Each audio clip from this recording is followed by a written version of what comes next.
Le 17 novembre 1986, un Boeing 747 des Japanese Airlines décolle de Paris à destination de Tokyo. Alors qu'il se trouve au-dessus de l'Alaska, le capitaine Kenju Tarochi observe des lumières étranges qui évoluent devant son appareil. L'objet inconnu amorce soudain une manœuvre et se dirige vers l'avion.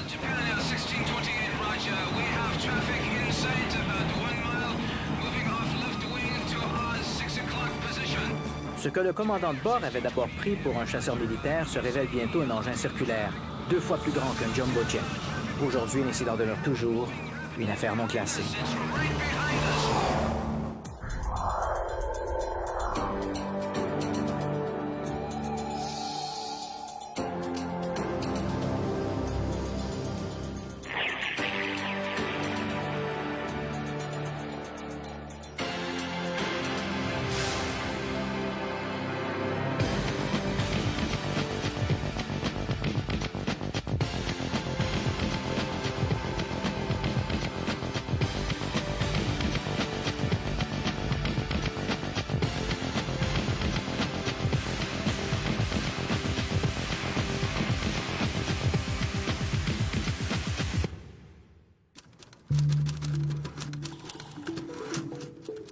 Le 24 juin 1947, un pilote américain, Kenneth Arnold, observe 9 objets inconnus au-dessus du mont Rainier dans l'État de Washington. Dans les jours qui suivent, persuadé que ces objets sont des véhicules venus de la Russie et qu'une invasion est imminente, Arnold rapporte l'incident au bureau local du FBI. En décembre, devant le nombre croissant de ces manifestations, l'Air Force est officiellement chargé d'enquêter sur ces mystérieuses soucoupes volantes. Mais les militaires ne sont pas les seuls en lice. La perspective d'une invasion inquiète également les services de sécurité publique. John Edgar Hoover, le directeur du FBI, le Bureau des enquêtes fédérales, et l'amiral Roscoe Allen Cooter, grand Manitou de la toute récente agence du renseignement, la CIA, sont eux aussi préoccupés. Le public ne découvrira toutefois leur véritable rôle qu'avec l'avènement, 30 ans plus tard, de la loi d'accès à l'information.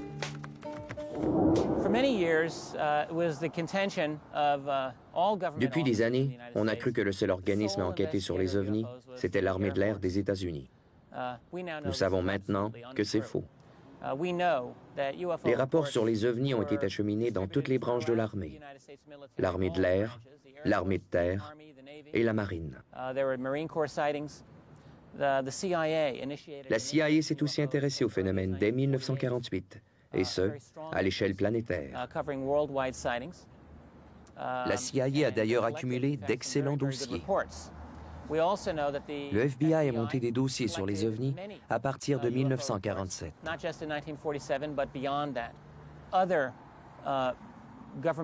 D'autres instances gouvernementales, comme l'Agence de la Défense nationale, s'y sont intéressées, de même que le département interarmé, et même la Maison-Blanche a reçu à l'occasion des rapports sur ce sujet. Mais avant la loi sur l'accès à l'information, promulguée en 1974, on ne savait rien de cela.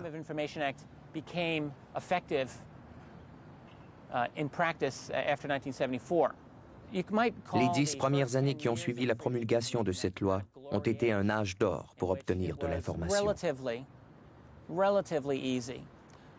C'était relativement facile à un ufologue d'obtenir des documents intéressants du gouvernement, particulièrement sous la présidence de Jimmy Carter. Jimmy Carter faisait une interprétation plutôt libérale de la loi d'accès à l'information.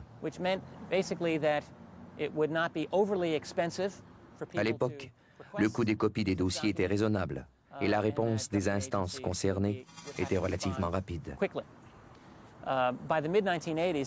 Pendant ces premiers 10 ans, les ufologues ont obtenu des milliers et des milliers de documents de la CIA, du FBI, du DIA, de la Marine et des forces armées. Navy, Army, Air Force, and elsewhere pertaining to UFOs. National Security Agency, the NSA. L'Agence de la sécurité nationale, la NSA, surnommée l'agence qui n'existe pas, No Such Agency, a démontré un intérêt marqué pour les ovnis. Ses premiers rapports remontent à quelques mois à peine après sa création, et cela même si officiellement, elle a toujours nié s'intéresser à ce sujet. Nous savons maintenant que c'est faux.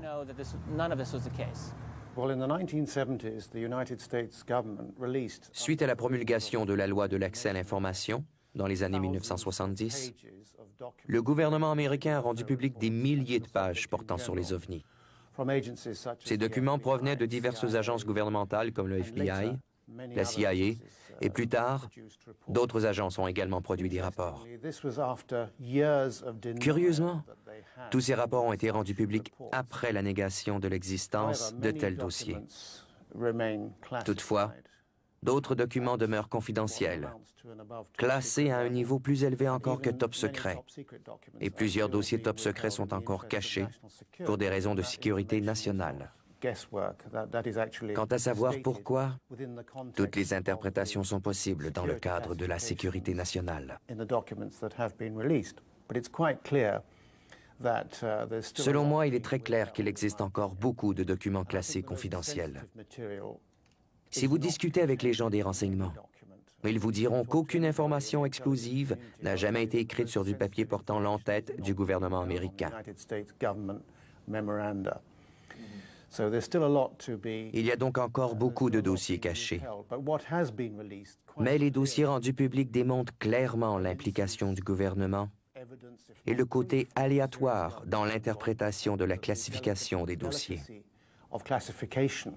Un document du FBI, daté de 1949, indique d'ailleurs que toute la question des ovnis est classée top secret auprès de toutes les instances militaires, telles l'armée de l'air, l'armée de terre et la marine.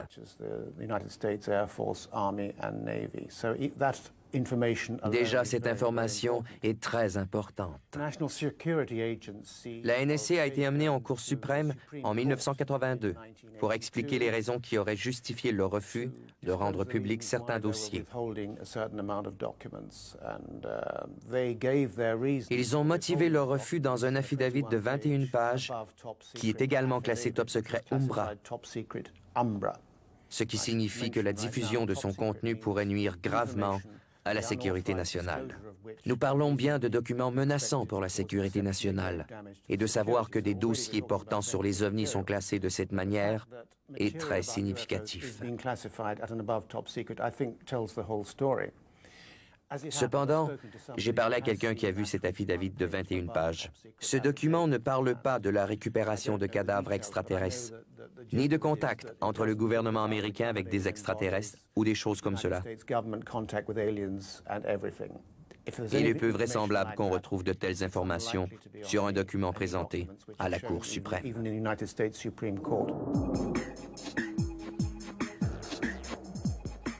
La lecture de ces documents nous apprend que la CIA voyait initialement dans le phénomène des ovnis une rumeur subversive. En juillet 1952, un incident va d'ailleurs apporter de l'eau à son moulin. Dans les soirées du 19 et 26 juillet, des objets inconnus sont détectés sur les radars de l'aéroport national de Washington, D.C. Les objets survolent nonchalamment la Maison-Blanche et le Pentagone, deux édifices interdits de survol en tout temps. Les chasseurs F-94 sont aussitôt déployés. Hélas, les avions n'arriveront jamais à rejoindre les bolides beaucoup trop rapides. Pendant que dans les airs, la situation devient loufoque, au sol, les standards téléphoniques de la capitale sont littéralement paralysés par les appels de citoyens préoccupés. Une conséquence inattendue et pour le moins inquiétante pour la sécurité publique. Le 27 juillet, en conférence de presse, l'armée de l'air ne trouve rien de mieux à proposer que des inversions de température pour expliquer l'étrange invasion. Dans les officines de la CIA, par contre, le sujet prend des allures de crise nationale. Si les ennemis de l'Union avaient voulu paralyser les mesures d'urgence du pays, ils n'auraient pas agi autrement. La CIA demande une rencontre avec l'état-major pour faire le point sur ce problème des soucoupes volantes. Cette réunion, le panel Robertson, aura lieu en janvier 1953. Ces conclusions auront un impact considérable sur la suite des enquêtes.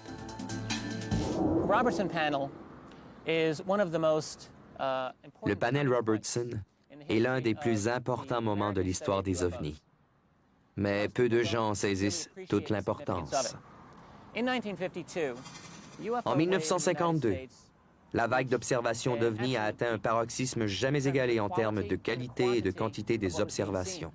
À cause de cela, l'armée de l'air américaine a tenu une conférence de presse en juillet 1952 où elle a affirmé qu'il s'agissait simplement d'un phénomène dû à des différences de température et à des conditions météo. Dans le public, cette explication a suffi. Mais dans l'univers des services secrets, les gens ont compris que ce n'était pas là une explication valable. À la fin de la présidence de Harry Truman, en janvier 1953, un comité scientifique composé de plusieurs prix Nobel a été commandité par la CIA pour faire une étude secrète sur les ovnis. On a appelé ce comité le panel Robertson à cause du nom de son directeur, H.P. Robertson. Nous savons maintenant que les conclusions du panel Robertson ont été écrites avant même que le groupe ne se réunisse.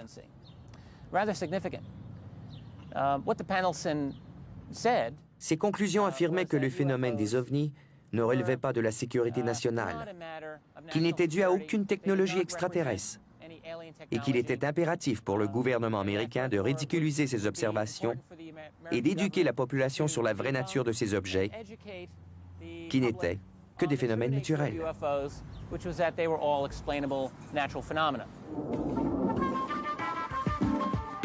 Au lendemain de la réunion du panel Robertson, il semble que le FBI, la CIA et même la NSA pour National Security Agency n'aient jamais cessé de s'intéresser aux ovnis. Cet intérêt était particulièrement manifeste lors des grandes périodes de tensions politiques comme la crise des missiles de Cuba en 1960. Pourquoi? Les agences partageaient-elles encore cette vision que les ovnis pouvaient être utilisés pour déstabiliser les pouvoirs en place? Étaient-elles au courant d'une réalité beaucoup plus exotique du phénomène? Les documents rendus publics ne donnent hélas que peu d'indications. Nous savons toutefois qu'un certain nombre d'observations classées non identifiées par le projet Blue Book, la commission d'enquête sur les ovnis parrainée par l'US Air Force entre 1952 et 1969, étaient en fait des vols d'essai d'avions espions de la CIA. La volonté de cacher au public américain l'existence de ces avions est-elle suffisante pour justifier l'intérêt des services secrets pour l'énigme des ovnis? Une chose par contre transpire de ces milliers de pages. Quelle qu'ait été la motivation première des agences de renseignement, il est clair qu'aucune d'elles n'a jamais entrepris la moindre recherche sérieuse pour découvrir la véritable nature des ovnis. Well, many people say that the federal government, Plusieurs disent que le gouvernement fédéral et ses différentes agences, la CIA, la NSA, ainsi que les agences canadiennes, ont toujours affiché sur la place publique un manque d'intérêt pour le sujet. Mais qu'en secret, ils s'y intéressaient. Il n'y a aucune évidence pour étayer cette affirmation. C'est plus un souhait de certains qu'une réalité.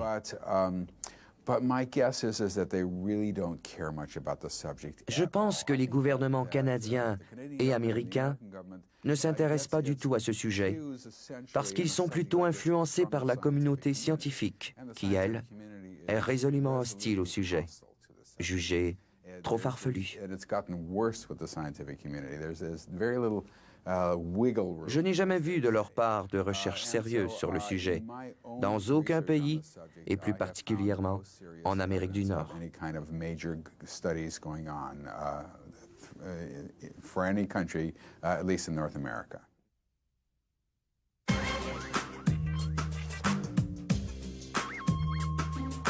Aux États-Unis, outre les agences gouvernementales, un autre organisme a souvent été associé aux ovnis, la NASA.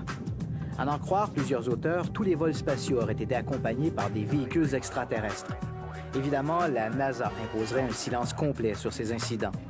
L'une de ces rencontres, filmée lors de la mission STS-48 de la navette Discovery en septembre 1991, a fait l'objet d'une expertise par le Dr Jack Kasher, professeur de physique et d'astronomie à l'Université du Nebraska.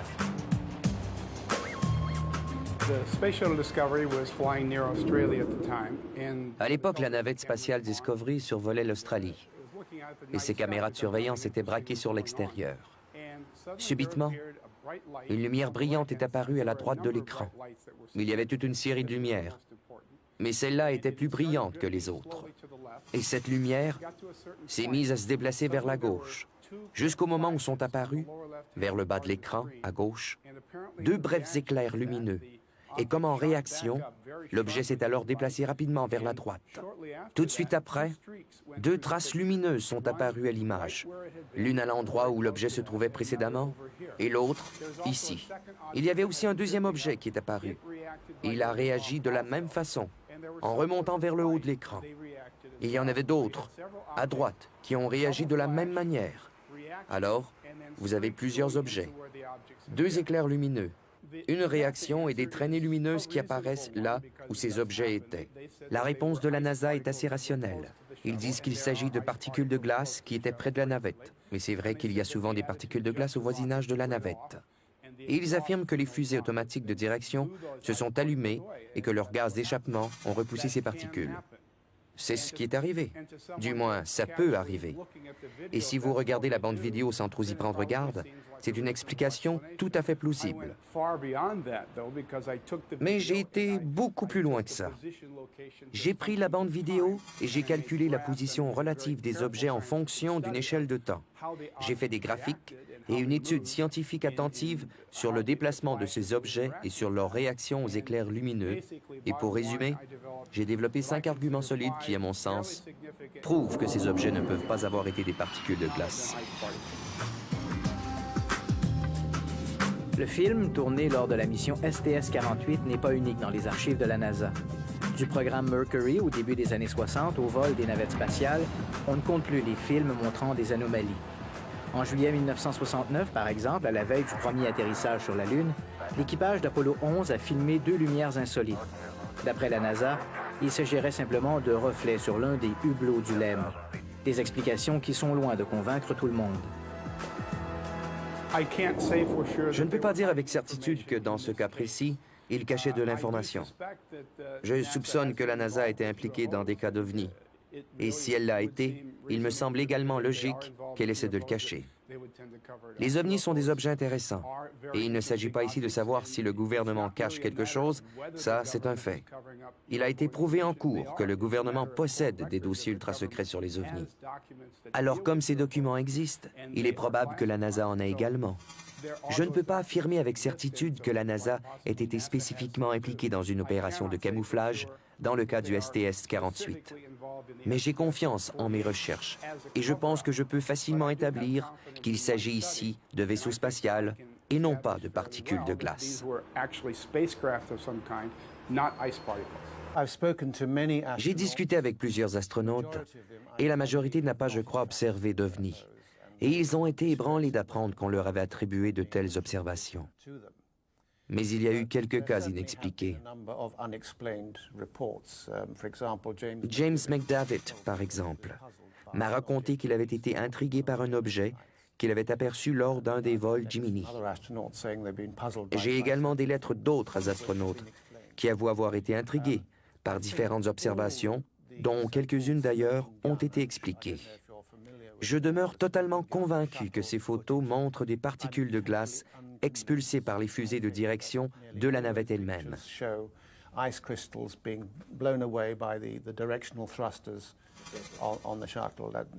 C'est un non-sens de penser que la NASA rendrait publiques des images d'ovnis. Ces objets ne ressemblent pas à des ovnis.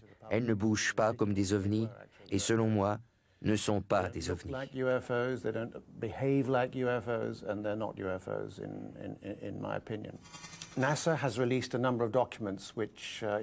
La NASA a rendu public un certain nombre de documents. J'en ai reproduit quelques-uns dans mon premier livre, Above Top Secret, et plusieurs faits dans ce livre démontrent le sérieux de l'implication de la NASA.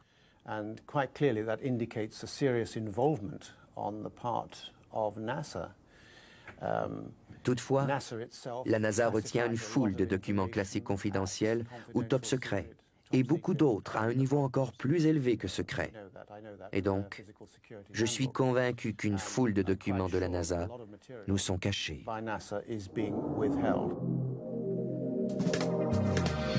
Au Canada, contrairement aux États-Unis, le sujet des ovnis n'a jamais réellement été pris en charge par les autorités civiles.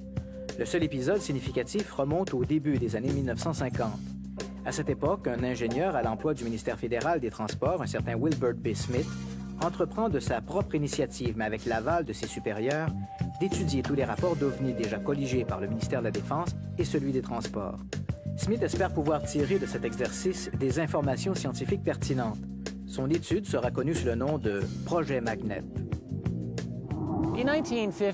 En 1950, 51 et en 1952, un scientifique et officiel du gouvernement canadien, Wilbert Smith, du ministère des Transports, manifestait un très grand intérêt pour les ovnis. Et de sa propre initiative, a fait beaucoup de recherches personnelles sur ce sujet. Il a discuté avec plusieurs scientifiques américains, dont Robert Sarbacher, qui lui a confié que les dossiers sur les ovnis étaient considérés au plus haut niveau quant à la sécurité. Wilbur Smith est devenu très lié à Donald Keough, qui a organisé le NICAP plusieurs années plus tard. For something known as Project Magnet, which occurred in Canada. And this was Wilbur Smith a réussi à obtenir l'approbation pour le projet Magnet au Canada, qui s'avérait être une tentative pour mesurer l'apparition des ovnis en installant des instruments qui pourraient les détecter par des ondes électromagnétiques. Ce projet a été un succès, jusqu'à son interruption au début des années 50.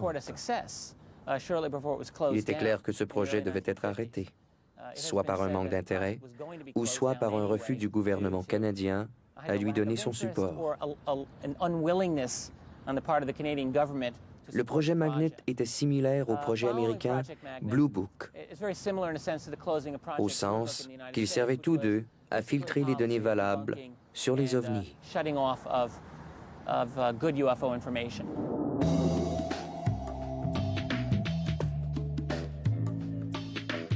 En 1954, anticipant les conclusions de Smith, qui ne cache pas être persuadé que les ovnis sont des engins interplanétaires, le ministère des Transports lui retire son appui. On lui demande de cesser toute activité dans le cadre du projet Magnet, trop publiquement associé au ministère fédéral. Smith met fin à son étude et remet ses conclusions. Comme on s'y attendait, l'ingénieur écrit que le phénomène est certainement extraterrestre. Parallèlement, à la même époque, une autre étude sur les ovnis, le projet Second Story, étude menée conjointement par les ministères des Transports et de la Défense, arrive à des conclusions beaucoup plus réservées. Après l'aventure du ministère des Transports, les ovnis vont se retrouver dans une sorte de no man's land. Le ministère des Transports n'en veut plus et la Défense juge inutile la collecte de ces rapports. En 1967, c'est le Conseil de recherche du Canada, via l'Institut d'astrophysique Edsberg d'Ottawa, qui accepte de prendre le relais. Mais ses motivations n'ont pas grand-chose à voir avec les ovnis. L'Institut Herzberg était le centre d'études en géophysique et plus particulièrement en astronomie. Plusieurs personnes, dont le docteur Peter Millman, étudiaient comment l'observation de météorites aperçus dans le ciel pouvait amener leur découverte une fois tombés au sol. Pour ce faire, il a eu la collaboration de la Gendarmerie royale du Canada pour amasser les rapports d'observation de lumière inhabituelle dans le ciel, un rapport d'OVNI dans certains cas, et ensuite prendre les rapports de la GRC et les amener au Conseil de recherche nationale, qui était le centre d'archives de l'Institut Herzberg. Ces rapports étaient ensuite examinés pour voir si c'était des bolides ou des météorites qui auraient pu atterrir sur Terre.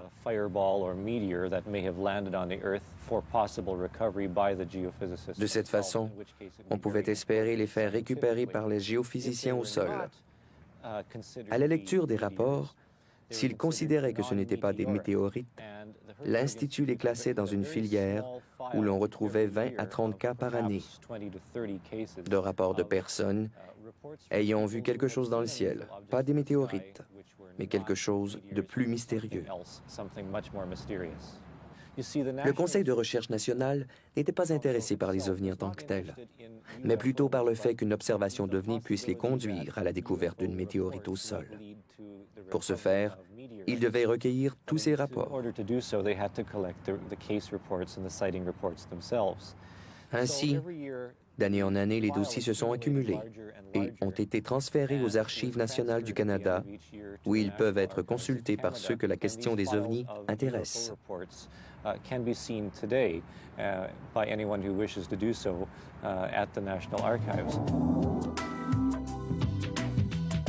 La collecte des informations est essentiellement laissée à la discrétion des différents corps policiers fédéraux, provinciaux et municipaux. Les forces constabulaires se doivent, lorsqu'il y a plainte d'un citoyen, de faire enquête. Je ne vous cacherai pas que les policiers ont un large sourire lorsqu'ils doivent se déplacer, à deux maintenant dans les véhicules, parce que c'est la loi, chez une personne qui dit avoir vu un ovni. Pour eux, c'est beaucoup de paperasse additionnelle à remplir, c'est du surplus de travail, c'est pas drôle, c'est pas le fun. Ils vont le faire pareil parce qu'ils sont obligés. Il y a une plainte. Bien sûr, le plus beau des scénarios, ce serait que les policiers se pointent chez le témoin et en arrivant, l'OVNI est là, dans le champ, et ils sont eux-mêmes témoins. Heureusement, c'est déjà arrivé. C'est arrivé à Saint-Hyacinthe il y a peut-être 5-6 ans maintenant. C'est arrivé déjà à Québec, c'est arrivé à Coleraine, c'est arrivé au Lac-Saint-Jean, c'est arrivé un peu partout. Et c'est sûrement arrivé encore plus qu'on le pense, mais on ne nous l'a jamais dit. Le 7 novembre 1990, des dizaines de personnes, dont des policiers de la communauté urbaine de Montréal et des agents de la Gendarmerie royale du Canada, observent au-dessus de l'hôtel Hilton de la place Bonaventure à Montréal un phénomène lumineux à peu près immobile au-dessus de leur tête. La chose, une sorte de couronne entourée de lumière ambre, va demeurer visible pendant des heures avant de disparaître, absorbée par l'épaisse couverture nuageuse. 2 ans plus tard, un rapport scientifique co-signé par le Dr Richard Hines, un physicien américain spécialiste de l'intervention homme-machine au centre de recherche NASA Ames, conclut que l'objet observé était bel et bien un objet physique et non un reflet ou une aurore boréale, et que cet objet aurait évolué à une altitude variant entre 1060 et 2700 mètres. Le rapport ajoute qu'en tenant compte de l'analyse d'une photographie prise par un journaliste du quotidien La Presse, Marcel Laroche, et des conditions météorologiques au moment de l'observation, l'objet inconnu avait un diamètre d'environ 540 mètres, soit l'équivalent de 5 terrains de football. L'incident demeure toujours une affaire non classée. Dans le cas de l'OVNI de la place Bonaventure, plusieurs policiers ont été témoins de la scène. Mais existe-t-il des procédures particulières dans ce genre d'affaires? Si on parle de procédure en vertu des objets volants non identifiés, elle n'est pas différente que n'importe quel genre d'événement qu'on vit chez nous de façon quotidienne. Là. Comme ce n'est pas quelque chose qui arrive de façon régulière, on le traite de la même manière que n'importe quel genre d'événement qui nous arrive chez nous dans notre territoire. Je donne comme exemple, quelqu'un verrait, je ne sais pas, des lumières suspectes ou un objet suspect dans le ciel ou quelque chose qui viendrait de soit amérir ou atterrir sur un terrain ou dans l'eau. Bien, nous, c'est sûr qu'on va ouvrir dans un premier temps ce qu'on appelle une carte d'appel. On va colliger l'information dans cette carte d'appel-là. Notre préposé aux télécommunications, lui, va assigner un véhicule à cette carte-là. Un véhicule, on s'entend, c'est un véhicule de police identifié. Ce véhicule-là va, ni plus ni moins, confirmer l'événement. Ce sont mes yeux et mes oreilles. Les gens l'homme ou la femme, ou les hommes ou les femmes qui vont aller vérifier l'événement, ils vont rapporter l'événement au préposé de télécommunications qui a écrit la carte, et à moi aussi par extension ou par la même occasion. Or donc, on est dépendant du policier qui est sur les lieux. Lui, il va faire enquête sur ce qui s'est passé, une première ébauche d'enquête. Il va rencontrer des témoins. Il va aussi essayer de vérifier les éléments de preuve que ces gens-là lui ont soumis. Partant de là, lui, il prend une décision à savoir, bon, il va rapporter des faits, puis à partir de ce qu'il va nous donner, on va avoir une réaction quelconque, soit d'envoyer des spécialistes en identité judiciaire ou encore, si vraiment c'est fondé, on va y apporter du personnel de support, soit faire un périmètre ou encore un personnel de support d'enquête ou d'identification. Évidemment, si l'événement représente un danger pour la sécurité nationale, les autorités disposent de mécanismes administratifs leur permettant d'acheminer l'information à qui de droit. Dans le cas de l'OVNI de la place Bonaventure, un appel a été logé aux forces armées. Malheureusement, faute d'écho-radar, les officiers de la base militaire de Trenton, en Ontario, responsables de la sécurité de tout l'est du territoire canadien, n'ont pas jugé bon de dépêcher des chasseurs. S'ils l'avaient fait, l'issue de cette affaire aurait certainement été différente. Si ce n'est pas fondé, on n'a pas à avertir quelqu'un, on n'avertira pas la GRC ou les Forces armées canadiennes pour leur dire qu'on a eu un dossier non fondé. Ils ont pas mal de choses à fouetter, puis nous aussi, dans le fond. Mais si ça devenait fondé, oui, c'est sûr qu'on a, un organisme chez nous, je ne dirais pas un organisme, mais beaucoup plus une entité ou un bureau, si on veut, qui s'appelle la Direction de la protection du territoire. Ce sont eux qui ont les liens formels avec soit les Forces armées canadiennes ou la Gendarmerie royale du Canada. Fait que si jamais, pour une raison, on trouvait qu'il y avait quelque chose de fondé, qu'il y avait matière à enquête ou encore qu'il y a des gens d'autres instances en soient informés, oui, la Direction des protections du territoire va faire ses devoirs, va aviser le corps fédéral ou encore aussi les Forces armées canadiennes si la sécurité du pays en dépend, là. Oui.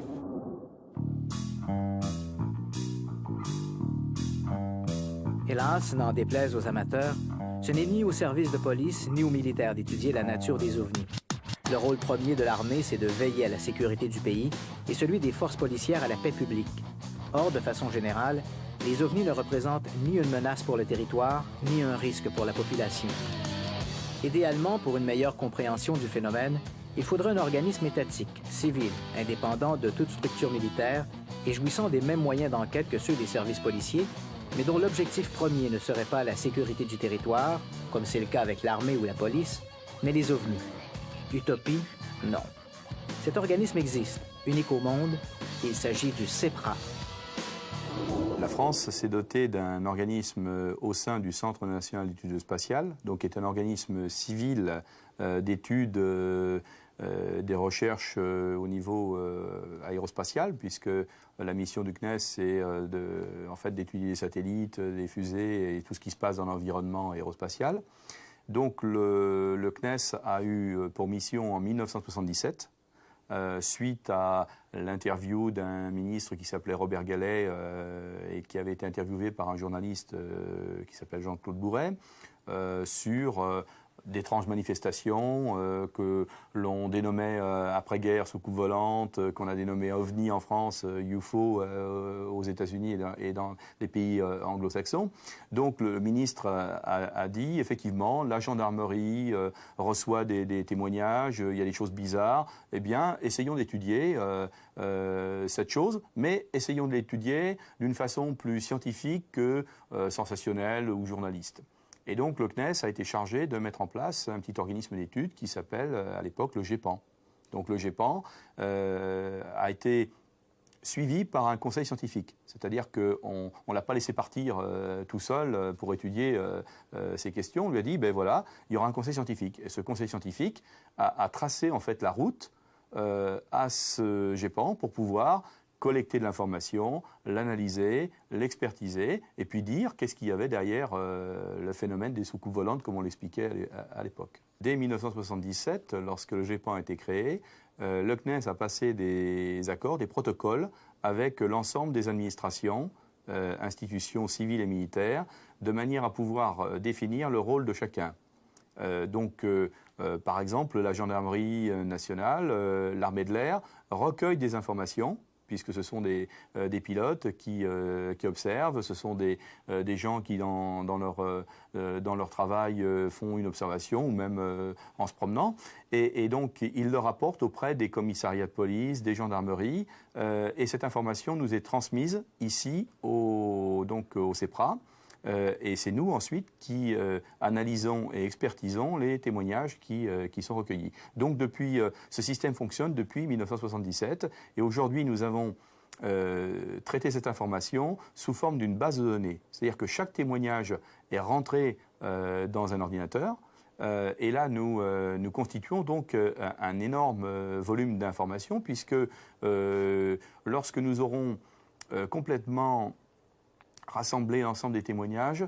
Nous aurons à peu près 6000 témoignages qui vont être dans notre base de données et ça nous permet de faire une analyse par rapport à l'ensemble des manifestations qui sont rapportées et ceci depuis pratiquement 50 ans. La collaboration qui a été établie montre que en fait, ce protocole nous permet d'avoir des échanges tout à fait intéressants puisque lorsque nous avons établi cette collaboration, des procédures ont été mises en place et chaque gendarmerie sait ce qu'elle a à faire lorsqu'un événement se produit. Bon, lorsqu'il s'agit d'un témoignage simplement visuel d'un phénomène dans le ciel, un rapport est simplement constitué et ce rapport nous arrive quelques semaines après. Mais lorsqu'il y a des cas où l'événement est beaucoup plus complexe à comprendre, lorsque notamment il y a des effets qui sont constatés sur l'environnement, des traces particulières. À ce moment-là, la gendarmerie nous interpelle directement et nous pouvons intervenir assez rapidement avec des moyens, bien évidemment, d'études et d'analyse que ne peuvent pas avoir les gendarmes ou l'armée. Mais il n'y a pas d'études à proprement parler engagées par l'armée ou la gendarmerie sur ces phénomènes. Non, ils se remettent totalement au niveau du CNES pour faire l'étude de ces manifestations.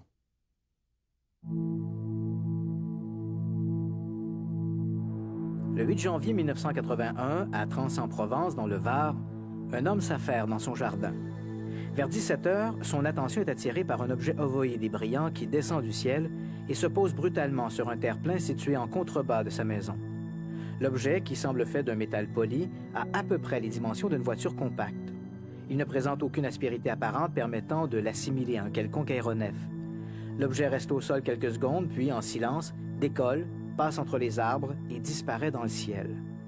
Sur place, le témoin constate que le sol est marqué d'une trace en forme de couronne d'environ 2 mètres de diamètre.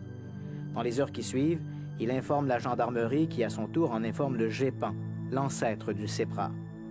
Les analyses effectuées sur le terrain mettront à jour des anomalies tant au niveau du sol qu'au niveau des végétaux. Aucune explication satisfaisante n'a jamais été apportée à l'incident, qui demeure une affaire non classée.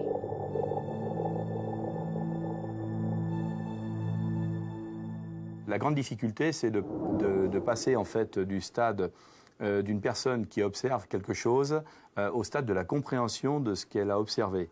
Et donc, tout au long en fait, de l'information qui a été captée par le témoin jusqu'au moment où nous, on essaye d'apporter une réponse, il y a une perte considérable d'informations qui se produit. Donc il faut essayer, au travers de tout ça, d'arriver à quelque chose d'assez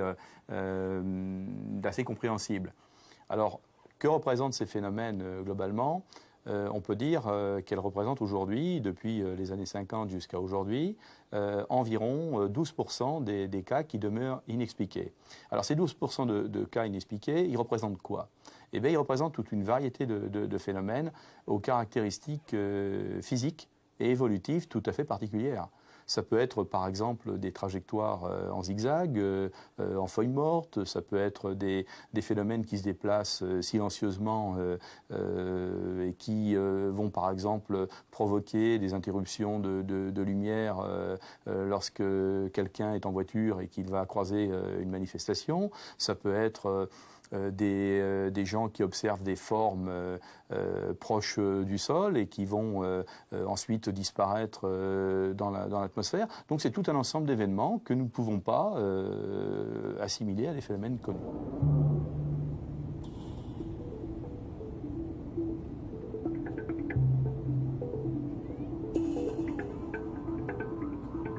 Le 28 janvier 1994, un Airbus A320 d'Air France assurant la liaison Nice-Londres survole la région de Colomny en Seine-et-Marne. Alors que l'appareil se trouve à quelques 11 900 mètres d'altitude, l'équipage observe une sorte de disque rouge de grande taille qui évolue à gauche de l'appareil à une distance estimée de 25 000 nautiques. L'objet reste visible quelques secondes, change de forme, puis disparaît.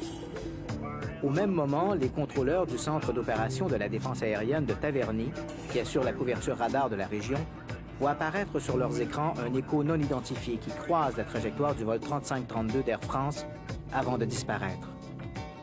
Aussi exceptionnelle soit-elle, la rencontre du Airbus d'Air France n'est pas unique.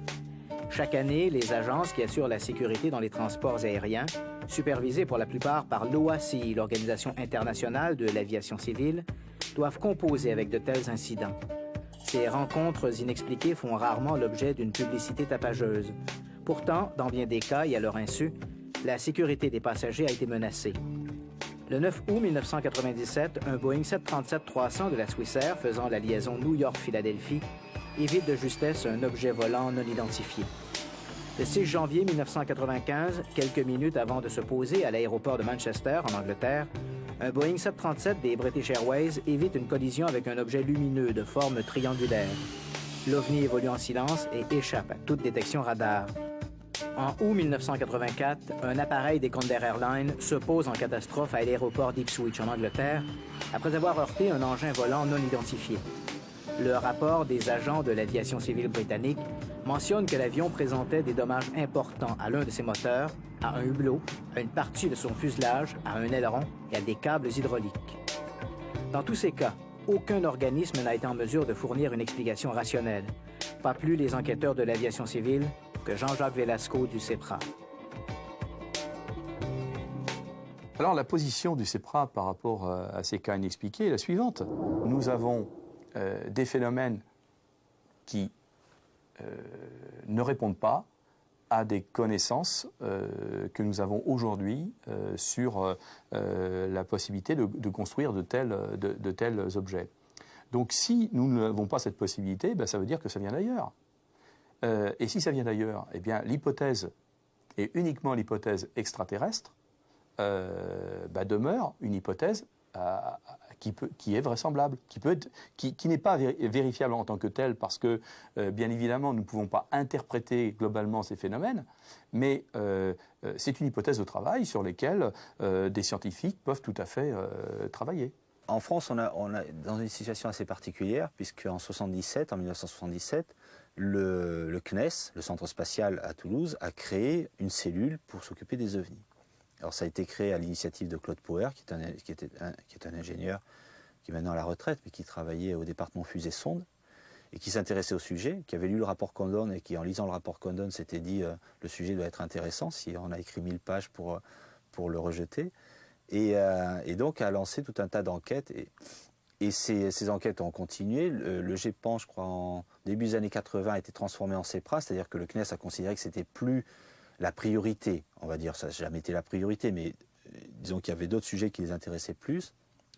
Et ce qui fait quand même, depuis l'époque, on a un groupe qui étudie les ovnis.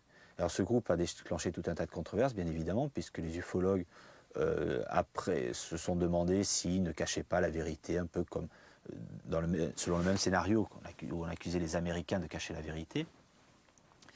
Mais la question, c'est qu'est-ce qu'on peut... Bon, d'abord, c'est effectivement intéressant de voir que la communauté scientifique française a accepté donc, de faire ce genre de démarche, parce que ça participe d'un dialogue, à mon avis, avec le public qui est intéressant. Ce qui est vrai, c'est que pendant les premières années, il y a tout un tas de choses intéressantes qui ont été faites par Claude Poher et par Alain Esterl, donc, qui étaient les deux premiers directeurs du GEPAN. Ce qui est vrai aussi, c'est que depuis, malheureusement, les moyens n'ont pas été à la hauteur des prévisions, et donc il y a peu de choses qui sont sorties du CEPRA. C'est-à-dire que le CEPRA avait pour mission d'étudier notamment les phénomènes de rentrée atmosphérique, c'est l'intitulé « Service d'expertise des phénomènes de rentrée atmosphérique ». Et du coup, les ovnis étaient aussi enquêtés, mais semble-t-il avec beaucoup moins de moyens, beaucoup moins de temps, d'efforts. Et il n'y avait pas une politique de suivi très claire. Alors, la controverse avec les ufologues, elle est assez classique, puisque, étant des amateurs, ils voulaient avoir un statut de porte-parole par rapport au sujet, et ils ont été, Poher et surtout Alain Esterl, les a envoyés promener en disant « nous on travaille, vous verrez ce qu'on fait, mais on ne peut pas répondre constamment à tous les courriers, les appels et tout, parce que c'est impossible à gérer ». Donc il y a eu toute une polémique qui est née de ça, où on a soupçonné le CEPRA de cacher la vérité. Bon, dans les faits, je pense que le CEPRA n'a rien caché du tout, simplement il a essayé de travailler, et c'est assez difficile sur ce sujet, parce que d'un côté, il y a les scientifiques, les collègues qui disent « c'est pas très sérieux les ovnis, il faudrait faire autre chose ». De l'autre côté, il y a les ufologues qui disent « c'est au contraire très sérieux, il ne faut faire que ça ». Donc finalement, ils sont un peu entre deux, et c'est assez délicat. Et comme en plus le CNES n'a jamais visiblement fait de ce groupe une priorité quelconque et ne l'a pas doté des moyens qu'il aurait peut-être sans doute fallu, le groupe a continué à exister, a continué à travailler, mais à un rythme assez ralenti. Ce qui fait que depuis en fait que le GEPAN est devenu le CEPRA, il n'y a pas eu production de rapports ou d'articles conséquents. On en est resté effectivement à des discussions sur notamment l'affaire de Trans-en-Provence, qui est un cas d'atterrissage qui avait été enquêté en 81 par le GEPAN. On a continué à en discuter, mais il y a guère d'autres travaux qui ont été faits depuis. Depuis la fin de la Seconde Guerre mondiale, de nombreux organismes civils ont eu à composer avec la présence d'objets célestes inconnus. Avec les années, le dossier de ces affaires non classées n'a cessé de s'alourdir. Même si bien des informations demeurent toujours inaccessibles, les milliers de pages rendues publiques ces dernières années prouvent que le phénomène est beaucoup plus important qu'on ne le laisse croire. Pourtant, sur la place publique et dans les médias, sceptiques et partisans continuent de débattre de l'unique hypothèse extraterrestre. Les discussions seraient peut-être beaucoup plus fertiles si, au lieu de regarder uniquement l'étiquette, on étudiait les faits, sans préjugés. Pendant que les chiens aboient, la caravane passe.